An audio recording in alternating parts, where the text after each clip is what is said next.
Hello everyone, I hope आप सभी बहुत अच्छे होंगे।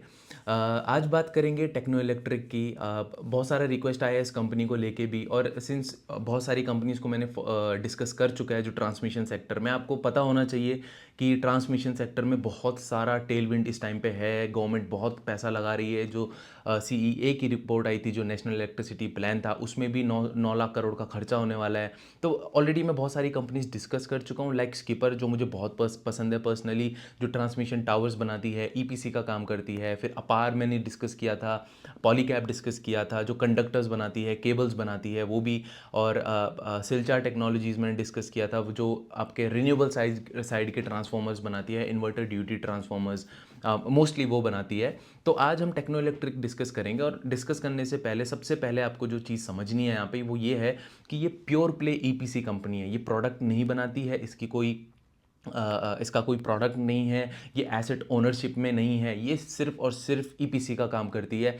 लेट्स से पावर ग्रिड को कोई ऑर्डर मिला है, तो पावर ग्रिड बोलेगी यार मेरे बिहाफ पे आप थोड़ा बहुत ऑर्डर आप एग्जीक्यूट करो। एनटीसीपी का कोई एनटीपीसी का कोई काम है तो ये एग्जीक्यूट करेगी। ये सिर्फ ठेकेदारी, ठीक है। अगर आपको बहुत बेसिक समझना है तो ठेकेदारी ना, ये प्रोक्योर करती है आपके ट्रांसफॉर्मर्स हैं किसी सब स्टेशन में तो ये काम करती है। लेकिन आपको ट्रांसफॉर्मर जो कंपनी का सब स्टेशन बनवा रही है, ट्रांसफॉर्मर वो लेके आएगी, रेक्टिफायर्स वो लेके आएगी, रिएक्टर्स वो लेके आएगी, जो भी चीज़ लगती है, कैपेसिटर बैंक्स, जो भी चीज़ लगती है, लाइटनिंग अरेस्टर वगैरह, ये कुछ नहीं, मोस्ट केसेस में ये नहीं करती है। वो अपने आप सोर्स करते हैं। तो ये सिर्फ जो काम करती है वो ईपीसी का करती है। तो इसका बिजनेस शुरू करने से एनालिसिस शुरू करने से पहले आपको ये भी समझा दूं कि ये वीडियो भी लंबा होने वाला है, but at the end of this video I am pretty sure अगर आप ये देखेंगे तो आपको फिर टेक्नो इलेक्ट्रिक के बारे में इधर उधर मुंह मारने की ज़रूरत नहीं पड़ेगी, इधर उधर किसी भी चैनल पे टाइम वेस्ट करने की ज़रूरत नहीं पड़ेगी, because since you are already giving 30 minutes to this video, I want to give you all the insights that I have. तो हम अगर बात करें इसके जो मेजर सेगमेंट्स हैं, तो आपको अपनी स्क्रीन पे दिख रहा होगा अभी। तो ये ट्रांसमिशन एंड डिस्ट्रीब्यूशन वाले सेगमेंट में है, ये पावर जनरेशन वाले सेगमेंट में पावर जनरेट नहीं करती है, आपको कंफ्यूज नहीं होना है। और इंडस्ट्रियल वाले सेक्टर में जहाँ पे मेजरली इसका अभी डेटा सेंटर के प्लान्स हैं, edge data centres, hyper scalers, तो वो भी आगे जाके अभी इस वीडियो में डिस्कस करेंगे। इंटरेस्टिंग कंपनी है, बट अगेन पूरा डिस्कशन के बाद इसके ऊपर कोई ना कोई जो ओपिनियन है वो मैं शेयर करूँगा। तो ईएचवी की जो ट्रांसमिशन एंड डिस्ट्रीब्यूशन सेक्टर में जो ईएचवी आप देख रहे हैं, एक्स्ट्रा हाई वोल्टेज, ईएचवी का मतलब होता है extra high voltage sub station up to 765 kilowatt volt में जब आप काम करते हैं तो वो एक्स्ट्रा हाई वोल्टेज ही होता है। अब एआईएस और जीआईएस में क्या डिफरेंस होता है? Air insulated substations and gas insulated substation, depending on कितना, जब आप बहुत एक्स्ट्रा हाई वोल्टेज पे काम करते हैं तो आपको यूजुअली देखा गया है कि जीआईएस लोग ज़्यादा प्रेफर करते हैं। फिर ये एडवांस मीटरिंग भी करते हैं। इसमें से सारे पॉइंट्स तो मैं नहीं समझाऊंगा, बिकॉज वो 1 घंटा तो यही समझाने में लग जाएगा। तो जो मेजर इंपॉर्टेंट पॉइंट्स हैं वो यहाँ पे समझते हैं। एडवांस मीटरिंग, जो आपके स्मार्ट मीटर्स वगैरह लग रहे हैं, वो सब आरडीएसएस के अंदर आपने देखा होगा, revamp distribution sector scheme. Polycab भी उसमें 4-5 हज़ार का करोड़ का उसको ऑर्डर मिला था, अभी कर भी रही है वो करंटली। तो ये सब चीज़ें आपको देखनी है कि आरडीएसएस स्कीम के अंदर ही ये एडवांस मीटरिंग का काम होता है। अब जो स्टैटकॉम है, इंस्टॉलेशन अप टू 300 MVAR। अब जहाँ पे MVAR आपने देखा, स्टैटकॉम तो हम समझेंगे, लेकिन उससे पहले बेसिक आपको समझना है। स्टैटकॉम खाली मैं बता दूंगा तो आपको कुछ समझ आएगा नहीं। अब स्टैटकॉम में आप देखो MVAR लिखा है। अब MVAR जहाँ पे लिखा है तो आपको समझ आ जाना चाहिए, बिकॉज मैं ऑलरेडी 2-3 वीडियोस में डिस्कस कर चुका हूँ कि 3 टाइप की आपकी पावर होती हैं। एक होती है एक्टिव पावर, एक होती है रिएक्टिव पावर, और तीसरा होता है आपका एपरेंट पावर। तो जब भी किसी भी सर्किट में, इलेक्ट्रिकल सर्किट में, जब पावर सिर्फ सोर्स से लोड की तरफ जा रही है, एक ही डायरेक्शन में, वापस नहीं आ रही है, तो किस टाइप का लोड होता है वो? जैसे आपका लाइट बल्ब जो इलेक्ट्रिसिटी को हीट में कन्वर्ट कर रहा है, तो वहाँ पे वापस नहीं जाती है लाइट, लोड से वापस करंट फ्लो करके सोर्स पे नहीं जाता है। तो उस केस में हम कहते हैं कि ये जो सर्किट है वो सिर्फ एक्टिव पावर को कंज्यूम कर रहा है। इसमें रिएक्टिव पावर, एपेरेंट पावर का कोई खेल नहीं होगा। एपेरेंट पावर तो आपका बेसिकली होता है sum of active plus reactive power. तो जो प्योर जो ये प्योर एक्टिव वाला सर्किट होता है, तो इसमें आपका रिएक्टिव पावर 0 होती है, तो apparent power is equal to active power in that case. फिर दूसरा काइंड ऑफ, उसमें उसको हम डिनोट कैसे करते हैं, उसका यूनिट ऑफ मेजरमेंट क्या होता है? KW MW, इस हिसाब से आप उसको मेजर करते हैं। लेकिन जो रिएक्टिव पावर होता है उसका यूनिट ऑफ मेजरमेंट होता है MVAR। रिएक्टिव पावर जहाँ पे भी हमने इंडक्टिव लोड लगा दिया, अभी हमने पहले एक्टिव वाला लोड लगाया था, अभी रिएक्टिव लोड लगाया है, जहाँ पे भी इंडक्टिव लोड लगाया है सर्किट में, यहाँ पे आपका जो सोर्स से इलेक्ट्रिसिटी फ्लो हो रही है, एसी करंट की अभी हम बात कर रहे हैं, तो वो सोर्स से लोड की तरफ फ्लो होती है और लोड से वापस सोर्स की तरफ फ्लो होती है। तो इस टाइप के सर्किट में जहाँ पे कोई भी ऐसा लोड लगा हुआ है, इक्विपमेंट लगा हुआ है जिसमें मोटर यूज़ हो रही है, तो वो होता है रिएक्टिव पावर। वो सर्किट रिएक्टिव पावर यूज़ करता है, और जो पावर होती है इसमें थोड़ा वेस्ट हो जाती है, बिकॉज काफ़ी जो प्रोपोर्शन ऑफ पावर होता है वो आपका सिर्फ वोल्टेज और करंट को स्टेबलाइज करने में लग जाता है, बिकॉज आपका जो मैग्नेटिक फील्ड है वो प्रोड्यूस होता है कॉइल से जहाँ पे मोटर लगी होगी, तो उससे आपके रिएक्टिव पावर जनरेट होती है। अब अपेरेंट पावर क्या होती है? Apparent power is the sum of active plus reactive power. एक बियर का ग्लास का एग्जांपल आप ले सकते हैं, जिसमें बियर भी है, थोड़ा फोम भी है, तो सिर्फ जो बियर है, जो एक्चुअल बियर है, वो आपकी एक्टिव पावर हो गई। जो फोम है जो आप नहीं पिएंगे, जो वेस्टेज है आपके पॉइंट ऑफ व्यू से, तो वो हो गई रिएक्टिव पावर। और जो पूरा बियर प्लस फोम का जो मिक्सचर है वो होगी अपेरेंट पावर। तो यहाँ पे MVAR मतलब हमने रिएक्टिव पावर के लिए हम यहाँ पे काम कर रहे हैं, बात कर रहे हैं रिएक्टिव पावर के ऊपर, ठीक है। तो अब अपनी स्क्रीन पे देखो, इन्होंने लिखा है कि हम स्टैटकॉम इंस्टॉलेशन अप टू 300 MVAR। तो स्टैटकॉम क्या होता है? पहले तो स्टैटिक कॉम्पनसेटर, बहुत लोग उसको स्टैटिक सिंक्रोनस कॉम्पनसेटर भी कहते हैं। तो आप ये समझो कि जो भी इलेक्ट्रिक लोड होता है वो आपका जनरेट भी करता है रिएक्टिव पावर को और एब्जॉर्ब भी करता है। हम we are talking about inductive load इस टाइम पे।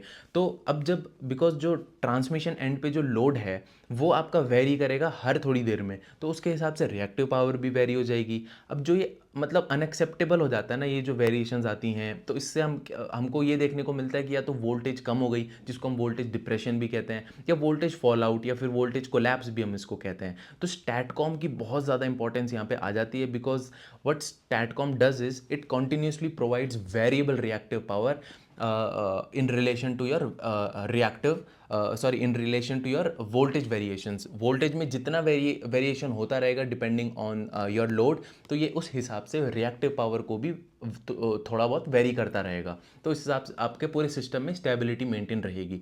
तो ये स्टैटकॉम का भी काम करते हैं। फिर पावर जनरेशन में आप देखोगे फ्यूल गैस डीसल्फराइजेशन। अब fuel gas desulphurisation, let's say मैं थर्मल की बात करता हूँ, तो थर्मल में क्या, आपको हीट प्रोड्यूस करनी है, आप कोल डालें, आप कोई भी फॉसिल फ्यूल लें, उसको हीट करें, स्टीम उससे प्रोड्यूस करें, और उस स्टीम को प्रोड्यूस करके टरबाइन घूमती है, फिर वहाँ से इलेक्ट्रिसिटी जनरेट होती है। बेसिक थर्मल का जो कॉन्सेप्ट है। तो फ्यूल गैस डीसल्फराइजेशन का एक टेक्नोलॉजी होती है जिससे, बिकॉज जो आपने अभी पूरा प्रोसेस किया, कोल को जलाया, स्टीम जनरेट करी, उससे टरबाइन घूमी, इलेक्ट्रिसिटी जनरेट करी, इस पूरे प्रोसेस में SO2 रिलीज होता है, जिसको हम कहते हैं सल्फर डाइऑक्साइड। अब सल्फर डाइऑक्साइड को कैप्चर करने के लिए आपको यूज़ करना होता है फ्यूल गैस डीसल्फराइजेशन। काफ़ी अच्छा कर रहा था ये काफ़ी टाइम से, ये वाला जो सेगमेंट है, अभी भी इनके पास 1000 से 1200 करोड़ की ऑर्डर बुक पड़ी हुई है सिर्फ इस सेगमेंट में। लेकिन प्रॉब्लम क्या है कि कुछ टाइम पहले नीति आयोग का रिपोर्ट आया था कि जो ये फ्यूल गैस डीसल्फराइजेशन है ना, इसको हम FGD भी बोलेंगे। तो इसके वजह से एक तो आपका कॉस्ट बढ़ रहा है पावर जनरेशन का, दूसरा उन्होंने ये अपने रिसर्च में, अपने रिपोर्ट में ये निकाला कि जो SO2 गैस है वो बहुत ज़्यादा एडवर्सली इम्पैक्ट नहीं कर रही है AQI लेवल्स को, मतलब एयर क्वालिटी को बहुत ज़्यादा नेगेटिवली इम्पैक्ट नहीं कर रही है। तो अनटिल अनलेस अभी आप बहुत अर्बन एरिया के पास आपका कोई जनरेशन प्लांट है, तो वहाँ उस प्लांट में तो आपको ज़रूरत है FGD के करने की, लेकिन जो बाकी कंट्री साइड, बहुत इधर उधर जो रूरल प्लेसेस में जनरेशन हो रहा है पावर, वहाँ पे इतना ज़्यादा फोकस अब हट चुका है FGD से। तो यहाँ पे कंपनी का अभी मैनेजमेंट का अर्निंग्स कॉल में ये कहना है कि जो हमारा ये वाला सेगमेंट है FGD, जिसमें अच्छी ऑर्डर बुक भी है, तो ये काफ़ी स्लो डाउन अभी यहाँ पे, काफ़ी तो नहीं बट हाँ they are seeing a slow down, और यहाँ पे ये बहुत ज़्यादा बुलिश नहीं है अब, ठीक है। अभी अभी इसमें और क्या समझाऊं मैं, बैलेंस ऑफ प्लांट भी आपको समझना जरूरी है, बिकॉज जैसे मैंने आपको बताया अभी बैलेंस ऑफ प्लांट का भी ये काम करते हैं। बैलेंस ऑफ प्लांट होता क्या है, जैसे मैंने अभी आपको बताया थर्मल में कैसे एनर्जी प्रोड्यूस होती है, तो उसमें आपको बेसिक बेसिक तो क्या, टरबाइन तो चाहिए ही, जनरेटर्स तो चाहिए ही। तो जनरेटर और टरबाइन, सिर्फ इन दोनों इक्विपमेंट को यूज़ करके तो आप पावर जनरेट नहीं कर सकते हैं, पूरा आपको इंफ्रास्ट्रक्चर चाहिए। तो इन दोनों जो मेन इक्विपमेंट है, जो बहुत ही ज़्यादा बड़े इक्विपमेंट हैं आपके, पूरा डायरेक्टली रिलेटेड है प्रोडक्शन से लेके, उनको अगर आप हटा दो तो जो बैलेंस ऑफ प्लांट होता है उसका ईपीसी का काम, उसको कंस्ट्रक्ट करने का, उसको पूरा बैठाने का इंफ्रास्ट्रक्चर को, वो काम करती है ये कंपनी। उसमें आपके क्या क्या यूज़ होते हैं, ट्रांसफॉर्मर्स आपके यूज़ हो गए, उसमें आपका स्विचिंग गियर्स यूज़ हो गए, आपको अगर सर्किट ब्रेकर्स आपके यूज़ हो गए, ये सब चीज़ें बैलेंस ऑफ प्लांट में यूज़ होती हैं। ठीक है। अभी इंडस्ट्रियल सेक्टर में अब बात करूँ तो डेटा सेंटर, वो मैं आगे बताऊंगा, नहीं तो सारा वीडियो यहीं पे ही इसी स्लाइड में पूरा हो जाएगा। अभी ईपीसी की अगर मैं बात करता हूँ, ईपीसी की ऑर्डर बुक इनकी कितनी है। सबसे इंपॉर्टेंट ईपीसी के काम में क्या होता है, ऑर्डर बुक होती है। तो ऑर्डर बुक तो इनकी बहुत अच्छी लग रही है इस टाइम पे, इसमें कोई शक नहीं है। अगर आप टोटल ऑर्डर बुक देखेंगे तो 97,256 मिलियन की है। तो आपको करोड़ में निकालना है तो उसको 10 से डिवाइड करना पड़ेगा। तो आप ये समझ सकते हैं 9,725 CR की ऑर्डर बुक इनके पास है। तो जो साइड में टेबल बना है उसमें आप देख भी सकते हैं कि कौन कौन से क्लाइंट से कितना % ऑफ ऑर्डर बुक इनके पास अभी है। ठीक है। और अगर आपको सेपरेट देखना है तो जनरेशन, आपने 4 पाई चार्ट्स इन्होंने दिखा रखे हैं, तो जनरेशन वाली जो साइड है, FGD जो मैंने बताया था, इसमें जनरेशन वाली साइड में इनका, बिकॉज पावर जनरेशन जो कर रहा है, जो थर्मल में कर रहा है, चाहे किसी में भी कर रहा है, तो वहीं से ही सल्फर निकलेगा, सल्फर डाइऑक्साइड, तो उसी में ही आपको FGD इंप्लीमेंट करना पड़ेगा। तो ये जनरेशन वाली साइड की ऑर्डर बुक कहेंगे इसको हम। तो FGD इसमें कितना है, 1200 करोड़ का, जो मैंने आपको बताया, 10 से डिवाइड करना पड़ेगा बिकॉज मिलियन में दिया हुआ है। तो दूसरा देखो आप, ट्रांसमिशन में कितने की ऑर्डर बुक है इनकी, 53,587 मिलियन, मतलब 5358 CR की ऑर्डर बुक है इनकी। इसमें से भी टीबीसीबी एसेट्स जो हैं वो 687 CR के हैं, और जो ईपीसी का क्या काम है प्योर, वो है 46,709 मिलियन रुपीज़ का, अगेन 10 से डिवाइड करके CR में। तो ट्रांसमिशन टीबीसीबी क्या होता है, टैरिफ बेस्ड कॉम्पिटिटिव बिडिंग। उसमें क्या होता है, सारे प्राइवेट प्लेयर्स को एनकरेज करने के लिए उनको भी कहा जाता है बिड करो। तो लेकिन टैरिफ बेस्ड मुझे इसीलिए ज़्यादा पसंद नहीं है, क्योंकि जो कंपनी होती है ना, वो अपने मार्जिन्स को अपने मार्जिन्स को बिल्कुल ऐसे करती है, हमको मार्जिन चाहिए ही नहीं, एकदम बहुत ही कम बिडिंग, बहुत ही लो प्राइस पे बिडिंग करती है। तो कमाएगी क्या कंपनी जब इतने लो प्राइस पे बिडिंग करती है। तो थर्ड आप देखेंगे डिस्ट्रीब्यूशन में, एक तो स्मार्ट मीटर, मैंने आपको बताया कि इस एडवांस स्मार्ट मीटरिंग वाले सॉल्यूशंस में भी है ये।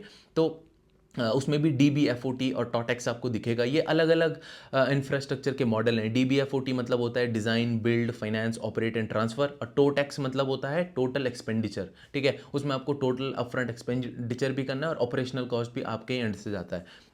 तो लास्ट आता है डेटा सेंटर। वहाँ पे ऑर्डर बुक तो इनकी कहाँ ही है, अभी ऑलमोस्ट 329 CR की ऑर्डर बुक है, बहुत ज़्यादा ऑर्डर बुक नहीं है। ठीक है।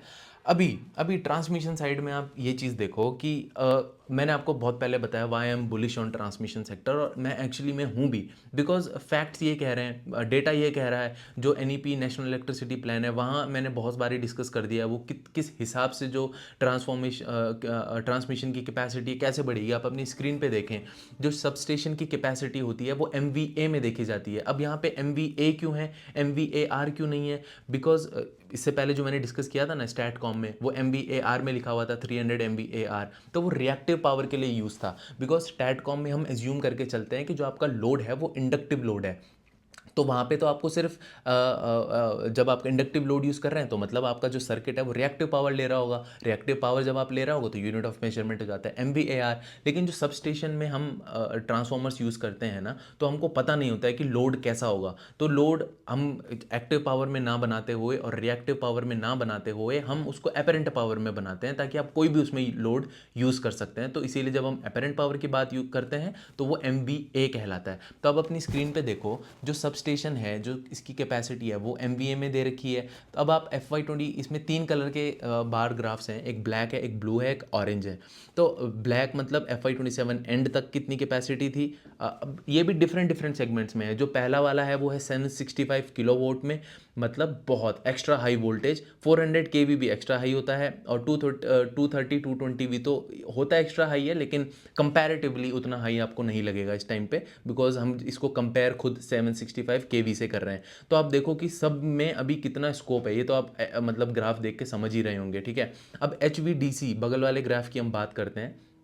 ये MV में देखा जाता है, MW में देखा जाता है रादर। अब यहाँ पे भी हम और सीखने को मिलेगा इसमें क्या, हमने सब स्टेशन को जब बताया तो MVA में हम डिनोट कर रहे हैं, हमने पहले स्टैटकॉम की बात करी थी MVAR में डिनोट किया था, लेकिन अब हम HVDC की बात कर रहे हैं, हम MW में डिनोट कर रहे हैं। मतलब जहाँ पे भी MW हो गया, मतलब ये जो आपका सर्किट है वो सिर्फ एक्टिव पावर लेगा। अब एक्टिव पावर कौन सा सर्किट लेता है? जैसे DC सर्किट हो गया, DC सर्किट में आपका जो सोर्स से लोड की तरफ करंट जा रहा है वो वापस तो नहीं बहेगा, because it is a direct current, वो ऑल्टरनेट नहीं करता है, that's why it is not alternating current, वो सिर्फ एक डायरेक्शन में फ्लो हो रहा है। अब जब वो एक ही डायरेक्शन में फ्लो होगा, which means your circuit will essentially consume only active power. अब एक्टिव पावर का जो यूनिट ऑफ मेजरमेंट होता है वो W से होता है, वॉट से। तो आप देखेंगे HVDC में हम MW से डिनोट कर रहे हैं, मेगा वोट से, वॉट से। तो उसमें भी आप देखोगे कि जो बाईपोल लिंक कैपेसिटी है वो FY27 एंड तक कितनी बढ़ जाएगी। और ये चीज़ मैंने बताई भी थी, जो नेशनल इलेक्ट्रिसिटी प्लान है, 33 गीगावाट की करंट HVDC कैपेसिटी है, जो बढ़ के 6-7 सालों में एकदम डबल होने वाली है। ठीक है। बाकी आप ये पॉज करके नीचे वाला भी देख सकते हैं, उसमें क्या टाइम वेस्ट करना। ठीक है। अब आपको एक चीज़ और नज़र आएगी, जो ये आपकी नेक्स्ट वाली स्लाइड है, increase volume of substation work for TEECL। पहले ये क्या करते थे, ट्रांसमिशन लाइन में बहुत ज़्यादा घुसे हुए थे प्री 2023 से। ठीक है, वो आपको दिख रहा होगा अभी पाई चार्ट में जो गोले से दो बना रखे हैं। तो प्री 23 में आपको दिख रहा था कि 20% काम आता था सब स्टेशन से बस, और 80% ये APC का काम करते थे ट्रांसमिशन लाइन में। लेकिन पोस्ट 2023 के बाद क्या हुआ, ट्रांसमिशन लाइन में तो ऑब्वियसली ये काम करते हैं, लेकिन वो सिर्फ 60% रह गया, और काफ़ी स्कोप, काफ़ी जो प्रपोर्शन है वो सब स्टेशन ने ले लिया। अब सब स्टेशन ने इसीलिए भी लिया ना, मैंने आपको पहले भी बताया, प्लांट लोड फैक्टर या फिर कैपेसिटी यूटिलाइजेशन फैक्टर। अगर आपको कन्वेंशनल में, लेट्स से आप 1 गीगावाट का कोई प्लांट है आपका, बहुत ही बड़ा जनरेशन प्लांट है, फॉसिल फोल थर्मल का प्लांट है, 1 गीगावाट का वो, लेट्स से 900 मेगावाट का, 1 गीगावाट में 1000 मेगावाट होता है। तो वो अगर 900 मेगावाट की कैपेसिटी है उस प्लांट की पावर प्रोड्यूस करने की, तो आपको जो ट्रांसमिशन इंफ्रास्ट्रक्चर चाहिए वो आप 1 गीगावाट का, मतलब 1000 मेगावाट का बनाएंगे तो आपका चल जाता था। लेकिन रीन्यूएबल सोर्सेज से जब आप एनर्जी क्रिएट प्रोड्यूस करते हैं, तो आपको ये समझना है कि जो आपका कैपेसिटी यूटिलाइजेशन फैक्टर है, CUF, या फिर जो प्लांट लोड फैक्टर है वो बहुत कम होता है। तो आपको almost 4x same power transmit करने के लिए आपको कम से कम 3 से 4 गुना ज़्यादा बड़ा ट्रांसमिशन नेटवर्क चाहिए होता है। उसमें ट्रांसमिशन नेटवर्क में क्या आता है, उसमें सबस्टेशंस एक बहुत बड़ा पार्ट होता है ट्रांसमिशन नेटवर्क का। तो इसीलिए जो इनका पोस्ट 23 के बाद जो इनको आपको जो प्रोपोर्शन दिख रहा है वो काफ़ी शिफ्ट हो गया है सबस्टेशन की तरफ। अभी भी ट्रांसमिशन लाइन में ज़्यादा काम है, लेकिन सबस्टेशन में काफ़ी काम आ रहा है इनके पास। हायर केपेक्स, नीचे क्या लिखा हुआ है ब्लू में देखो, higher capex coupled with higher substation proportion will bring larger volumes for substation work, जो मैंने अभी आपको चीज़ बताई। इसके बगल वाली स्लाइड आप पॉज करके देख सकते हैं, उसमें कोई भी दिक्कत नहीं होगी आपको समझने में, इंपॉर्टेंट है। आप देखो, opportunity from increased participation of private sector in power transmission in India. तो number of transmission in schemes under implementation, अब ऑब्वियसली जो 49% है वो खाली पावर ग्रिड का है, बिकॉज पावर ग्रिड तो यार सबका दादा है इस खेल में। बट अगेन जो वो पब्लिक सेक्टर है तो उसमें ज़्यादा ओपिनियन है नहीं मेरा, कोई खास अच्छा ओपिनियन नहीं है। अदर प्राइवेट प्लेयर्स आप देख सकते हैं नीचे, इन्होंने ABCDEFG करके सब कुछ दे रखा है, कौन कौन से उसमें इंक्लूडेड हैं वो आप देख सकते हैं। इंटीग्रेट के साथ जो G करके है इन्होंने दे रखा है, जिसका 1 आगे लिखा हुआ है इन्होंने जिसके, तो इंटीग्रेट के साथ तो ऑब्वियसली ये दो ऑलरेडी स्पेशल पर्पज़ व्हीकल में 20% इन्होंने कह सकते हैं स्टेक खरीदा हुआ है, ईशान नगर और धूले वाला पावर जो ट्रांसमिशन वाला SPV इन्होंने बनाया था इंटीग्रेट वालों ने। तो अभी आप देखोगे अपनी नेक्स्ट स्लाइड में, लेवरेजिंग अपॉर्चुनिटीज़ इन TND, मतलब ट्रांसमिशन एंड डिस्ट्रीब्यूशन। तो ये कह रहे हैं कि मार्केट कितना है ट्रांसमिशन का, जो पहला वाला जो चीज़ इन्होंने दी हुई है इसमें, मार्केट ऑफ 3,56,853 CR, और ये क्या कर रहे हैं, Techno is targeting for 2,500 crore annually, और स्मार्ट मीटरिंग में कह रहे हैं Techno is targeting for 1,000 crore annually. लेकिन स्मार्ट मीटर में आपको ये समझना पड़ेगा कि उन्होंने 2.5 मिलियन स्मार्ट मीटर्स को लगाने का बोला है, अभी तक गाइड किया है। और इस साल ये 50 लाख लगाएंगे, 0.5 मिलियन लगाएंगे, 5 लाख लगाएंगे, और नेक्स्ट ईयर ये 10 लाख लगाएंगे, मतलब 1 मिलियन लगाएंगे, और उसके नेक्स्ट साल भी ये 1 मिलियन लगाएंगे, मतलब 10 लाख लगाएंगे। तो गाइड जो इनका गाइडेंस है फ्यूचर का, FGD के लिए भी अच्छा नहीं है, फ्यूल गैस डीसल्फराइजेशन जो मैंने बताया था, वो कह रहे हैं स्लो डाउन आ रखा है इसमें। और ये स्मार्ट मीटर में भी ये कह रहे हैं कि जो हम पे ऑर्डर बुक है वो तो हम एग्जीक्यूट करेंगे अच्छे से, बट बिकॉज जो काउंटर पार्टी रिस्क है वो बहुत हाई होता है स्मार्ट मीटरिंग में, बिकॉज आप किसके साथ डील कर रहे हैं, आप डिस्कॉम्स के साथ डील कर रहे हैं, पर्टिकुलरली स्टेट डिस्कॉम्स के साथ, स्टेट डिस्ट्रीब्यूशन कंपनीज। तो उनके उनके जो फाइनेंसेस हैं वो बहुत अच्छे नहीं होते हैं, तो आपको टाइम पे पैसा मिले ना मिले वो, तो इसीलिए काउंटर पार्टी रिस्क जो होता है स्मार्ट मीटरिंग में वो हाई होता है। तो कंपनी ये कह रही है कि हम बहुत ज़्यादा एग्रेसिव नहीं है, हम बहुत ज़्यादा बुलिश नहीं है, because even though other players बहुत बुलिश हैं इस सेगमेंट में, कंपनी कह रही है हमें जितना काम निकालना है हम उतना निकालेंगे, बहुत ज़्यादा ओवर एग्रेसिव इस सेगमेंट में नहीं जाएंगे, जो कि मुझे इस कंपनी की अच्छी बात लगी। बिकॉज जहाँ पे इसको लगता है कि रिस्क है वो यहाँ पे बता देती है, जहाँ पे लगता है स्लो डाउन है ये वहाँ पे आके बता देती है। बहुत मैनेजमेंट होता है कि अरे नहीं सब बढ़िया है सब बढ़िया है, जैसे वारी एनर्जीज आपका कि जैसे पूछा था उनसे टैरिफ लेके क्या आपका ओपिनियन है, टैरिफ अगर हट गए तो आपको दिक्कत होगी, नहीं होगी, ये है टेक्नोलॉजी है, ये है, सबको पता है होगी तो भाई एक्सेप्ट करो ना, होगी। टेक्नो AMI प्रोजेक्ट्स आप पॉज करके देख सकते हैं कि ये कहाँ कहाँ पे कितने कितने मीटर्स लगाएंगे अगर आपको देखना है तो। बाकी पावर जनरेशन में भी आप देख सकते हो FGD में कितनी ऑर्डर बुक ये एक्सपेक्ट कर रहे हैं। अभी कितनी ऑर्डर बुक है, current order book is 1200 CR की। बाकी अभी आगे कितनी ऑर्डर बुक हो जाएगी, 500 CR every year in this segment. इसीलिए मैंने कहा था FGD में पहले बहुत बुलिश थे, लेकिन अब ये वही अगेन रिपोर्ट के बाद फिर जयराम रमेश ने भी शायद पार्लियामेंट में कुछ बोल दिया था कि उससे कोई फ़र्क नहीं पड़ता है, SO2 से इतना हार्मफुल नहीं होता है, तो इसको हटाओ, ये FGD के जो प्रोजेक्ट्स हैं इनको हटाओ। तो वो कंट्रोवर्सी के बाद से FGD के ऊपर इतना फोकस नहीं है, तो इन्होंने अपना वो कम कर दिया है। अब मोस्ट इंपॉर्टेंट, डेटा सेंटर में कंपनी बहुत नाम चलता है कि यार टेक्नो इलेक्ट्रिक डेटा सेंटर में घुस गई, डेटा सेंटर में घुस गई, बहुत जो भी कंपनी डेटा सेंटर में घुसती है उसके आगे एकदम वाइब सी आ जाती है कि अरे वाह कि ये तो अब अमीर करके ही छोड़ेगी ये कंपनी हमको। तो अब ऐसा नहीं है, ठीक है। बाय द वे तो अपनी स्क्रीन पे देखो, थोड़ा इस स्लाइड को समझते हैं, यहाँ पे टाइम लेते हैं बिकॉज आपको समझाना बहुत ज़रूरी है ये चीज़। तो the map shows the 102 cities of edge data centres across India. अब हाइपर स्केलर्स और एज डेटा सेंटर्स में आपको समझना है डिफरेंस क्या होता है। एज डेटा सेंटर्स जो होते हैं ना वो बहुत लोकली होते हैं, जो आपका एंड यूज़र है जो फ़ोन यूज़ कर रहा है, जिसका डेटा आपको सेव करना है, ट्रांसमिट करना है, जो भी करना है, जिसके डेटा के साथ जिस डेटा सेंटर को खेलना है। तो अगर आप लोकली एज डेटा सेंटर्स मतलब जो आपके एंड यूज़र्स के बहुत करीब हैं, जो Tier 2 Tier 3 सिटीज़ में जाके जो डेटा सेंटर्स बिठाए हुए, छोटा साइज़ है लेकिन आपके उसमें लेटेंसी कम हो जाएगी, मतलब डिले कम हो जाएगा, बिकॉज आपका जो एंड यूज़र है वो भी आपके आसपास ही है, कहीं कोई बहुत दूर नहीं है। और हाइपर स्केलर्स होते हैं जो सारे एज डेटा सेंटर्स के भी कह सकते हैं एक तरीके से उनका बड़ा वर्जन, जो बहुत ही बड़े लेवल पे काम कर रहे हैं, तो वो होते हैं हाइपर स्केलर्स। तो ये कंपनी क्या कर रही है, मैप में आप साइड में देखो, इनके एकदम ब्लू में आपको दो चीज़ें दिख रही होंगी, टेक्नो कोलकाता DC और टेक्नो चेन्नई DC। तो DC मतलब डेटा सेंटर, डायरेक्ट करंट से कंफ्यूज मत कर रहे हैं आप लोग यहाँ पे। तो ये ब्लू कलर की दो बड़ी बड़ी पिन इन्होंने दी हैं, तो ये बड़े वाले डेटा सेंटर्स हैं इनके। चेन्नई वाला तो ऑलमोस्ट इनका होने वाला है, 2-3 महीने में कह रहे हैं कि जो हम इसको कमेंस कर देंगे। और जो कोलकाता वाला है नेक्स्ट ईयर उसका प्रोडक्शन शुरू होगा, मैन्युफैक्चरिंग ज़मीन वगैरह इनको मिल गई है, और आगे जाके March 27 में वो कह रहे हैं कि हम काम ख़त्म करेंगे उसका। बाकी इनके जो एज डेटा सेंटर्स हैं, गुरुग्राम में इन्होंने काम शुरू कर दिया है, वो भी कुछ टाइम पे कंप्लीट हो जाएगा फ्री। मुंबई वाला काम शुरू करेंगे एज डेटा सेंटर्स का। दो तो हाइपर स्केलर्स हो गए जो मैंने आपको बताया, Techno Kolkata DC data centre, और टेक्नो चेन्नई वाला तो इनका हाइपर स्केल में आ गया, बड़े वाले सेगमेंट में।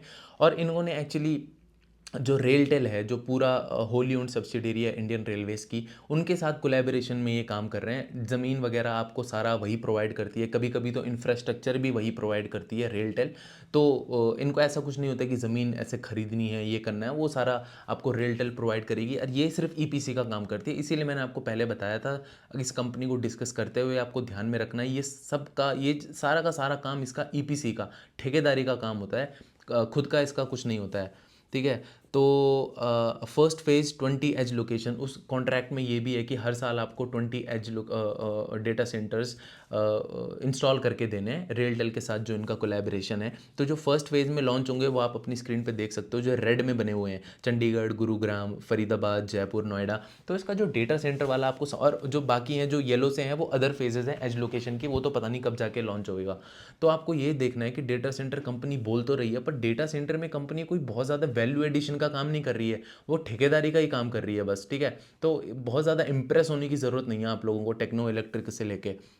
मुझे मतलब अभी तक जो मैंने इसको पढ़ा है, देखा है, जब से इसको फ़ॉलो कर रहा हूँ, तब से मुझे इतना समझ आता है कि यार मतलब I am still not confident कि मैं क्यों इस कंपनी में इन्वेस्ट करूँ। मतलब अगर मेरे को सिर्फ 1-2 साल के लिए करना है, मुझे पता है, इंस्टिंक्ट मेरे ऐसे कह रहे हैं, इंट्यूशन है कि यार 1-2 साल तक तो इसको प्रॉब्लम नहीं होगी, बिकॉज़ करंटली इसका जो गाइडेंस भी हम बोल सकते हैं 1500 करोड़ का इसने लास्ट ईयर रेवेन्यू जनरेट किया था, और इस बार ये कह रही है कि हम 2500 करोड़ का करेंगे, मतलब 60% से ऊपर रेवेन्यू जंप आएगा इनका FY 24 से FY 25, और जो आ भी सकता है, कोई बहुत बड़ी बात नहीं है।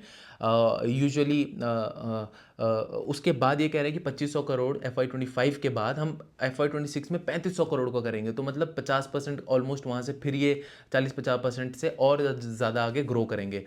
तो बुरा नहीं है ऑर्डर बुक। मुझे ऐसा लगता है कि हाँ, अगले 2-3 साल तक तो इनके पास, 2 साल तक तो मैं कह सकता हूँ, 1.5 से 2 साल तक, to be on the very conservative side, कि इनके पास ऑर्डर बुक है, इनके पास काम आता रहेगा। लेकिन अगेन वैल्यू एडेड कुछ नहीं है। अगर आपको 1.5-2 साल के लिए कोई थोड़ा बहुत रिस्क में आप खेल सकते हैं, तो आप इस कंपनी में सोच सकते हैं कि यार इस कंपनी को, इस वाले प्ले को कैसे खेला जाए, इस वाली कंपनी को कैसे खेला जाए।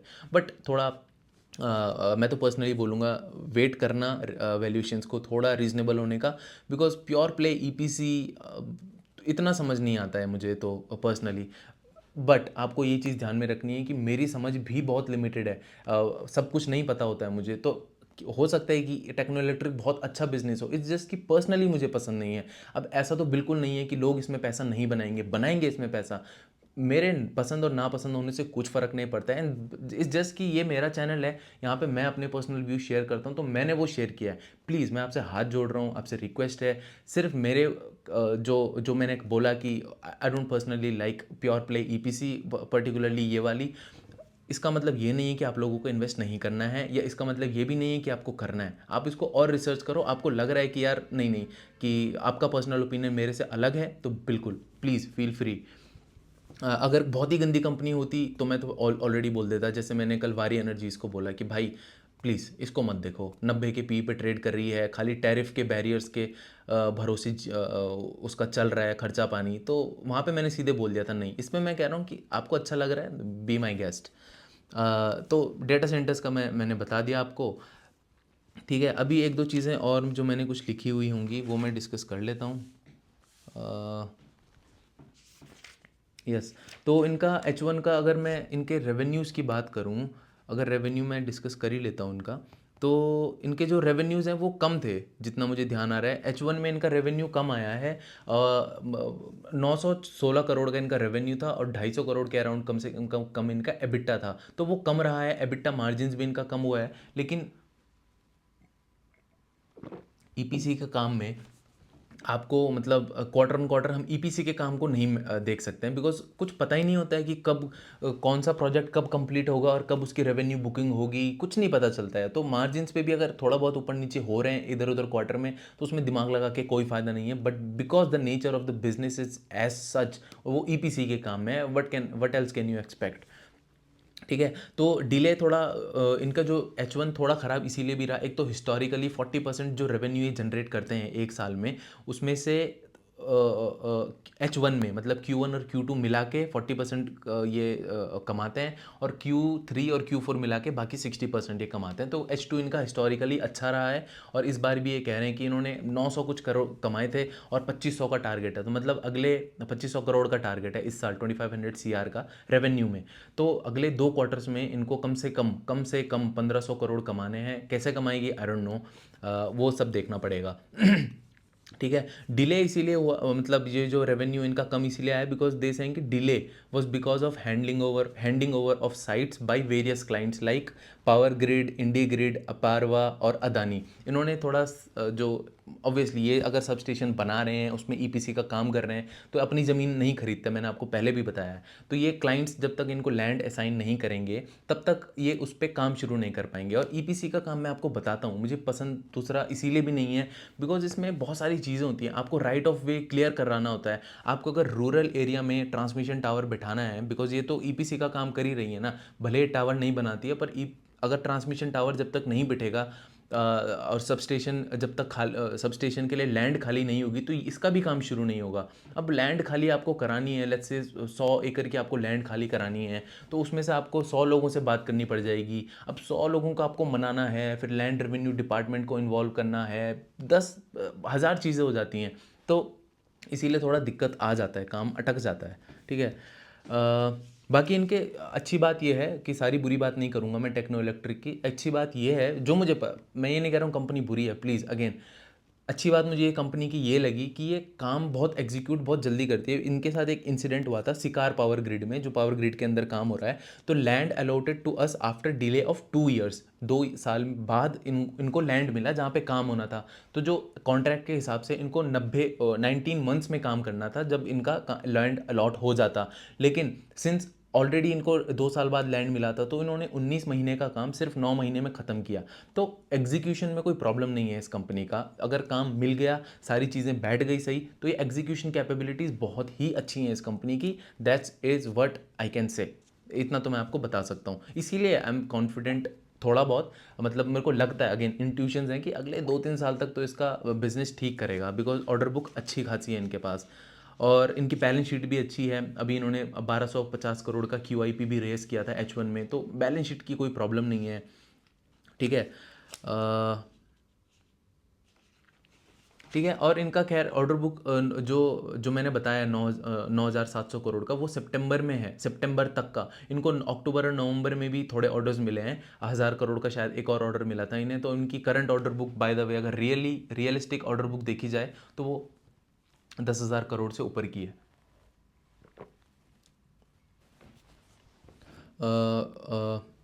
Grid integration for utilities and good scope on balance of plant, जो मैंने बताया था, वहाँ पे ये काफ़ी बुलिश है ट्रांसमिशन साइड में। FDG में इतने बुलिश नहीं है, स्लो डाउन देख रहे हैं वहाँ पे। स्मार्ट मीटरिंग में भी ये बहुत ज़्यादा बुलिश नहीं है। ठीक है। सबसे एक और अच्छी बात इनके लिए ये है, क्योंकि ये पावर ग्रिड ने जो भी सबस्टेशंस बनाए हैं ना, आपको एक स्लाइड में दिखाता हूँ, एक सेकेंड। जो भी पावर ग्रिड ने काम किया है उसमें 50% काम तो इन्हीं का ही रहता है। तो that is a very good thing. और जो पावर ग्रिड की, अब अगर आप कॉन कॉल वगैरह भी सुन रहे हैं, जो अर्निंग्स कॉल होता है, वहाँ पे भी उसका, एक सेकंड में आपको दिखा देता हूँ। 50% ऑफ PGCIL's substation out of 276 substations owned by power grid, 160 bears the mark of our EPC excellence. मतलब जितने भी सबस्टेशन पावर ग्रिड ने बनाए हैं उसमें से 50% पे इसने EPC का काम किया है। तो पावर ग्रिड इसका बहुत ही अच्छा क्लाइंट है। और पावर ग्रिड के आप अगर कॉन्फ्रेंस कॉल सुनते हैं तो उन्होंने 2030 तक उनका ये है एस्टिमेट कि हम 1,75,000 करोड़ का केपेक्स करेंगे। और एनुअल केपेक्स जो है उनका, पहले ये गाइडलाइन था कि 15,000 करोड़ का एनुअल केपेक्स होगा, अब वो उन्होंने बढ़ा के 25,000 करोड़ किया है। तो मतलब अगर आप बहुत ही, आपको लगता है कि यार पैसा बहुत है मेरे पास, रिस्क में ले सकता हूँ, तो थोड़ा बहुत अगर ये करेक्ट होता है स्टॉक, आप ले सकते हैं।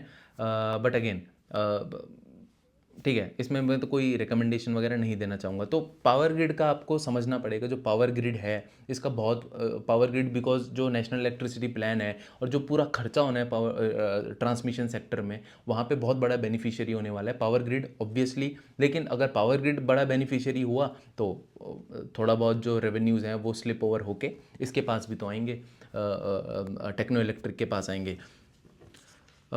ठीक है, यही सब था इसके बारे में बताने के लिए, सब कुछ मैंने बता दिया है। मेरा पर्सनल मानना ये है कि पर्सनली तो I don't like pure play EPC। KPI green energy की अलग बात थी, वहाँ पे मैं थोड़ा कॉन्फिडेंट हूँ बिकॉज उनका बिड पाइपलाइन और सब कुछ, जो उनके टारगेट्स वगैरह हैं, जो उनकी ऑर्डर बुक है, वो बहुत अच्छी है। इसमें भी मैं कह रहा हूँ सेम सेम चीज़ है, अच्छा है, सब कुछ अच्छा है। बट मैं personally, if I were you, मतलब मेरे पास बहुत सारी अपॉर्चुनिटीज़ हैं जो मुझे दिख रही हैं जहाँ पे मैं अपना पैसा डिप्लॉय कर सकता हूँ, तो मैं why would I choose Techno electric. But please again for the third time I am saying in this video, ऐसा बिल्कुल भी नहीं है कि ये कंपनी ख़राब है, या आप लोगों को इन्वेस्ट नहीं करना चाहिए या करना भी चाहिए। I am not saying anything. Business का मैंने डिस्कस करके बता दिया, आपको अगर समझ आता हो आप प्लीज़ बी माई गेस्ट। और आपको अगेन रिकमेंडेशन तो मैं नहीं देता हूँ, आपके अपने पर्सनल एपेटाइट के हिसाब से, रिस्क एपेटाइट के हिसाब से आप लोग इस कंपनी को खेल सकते हैं रिटर्न्स के पर्सपेक्टिव से। तो आज की वीडियो में इतना ही था, फिर आपसे मिलूंगा नेक्स्ट वीडियो में, तब तक के लिए थैंक यू सो मच।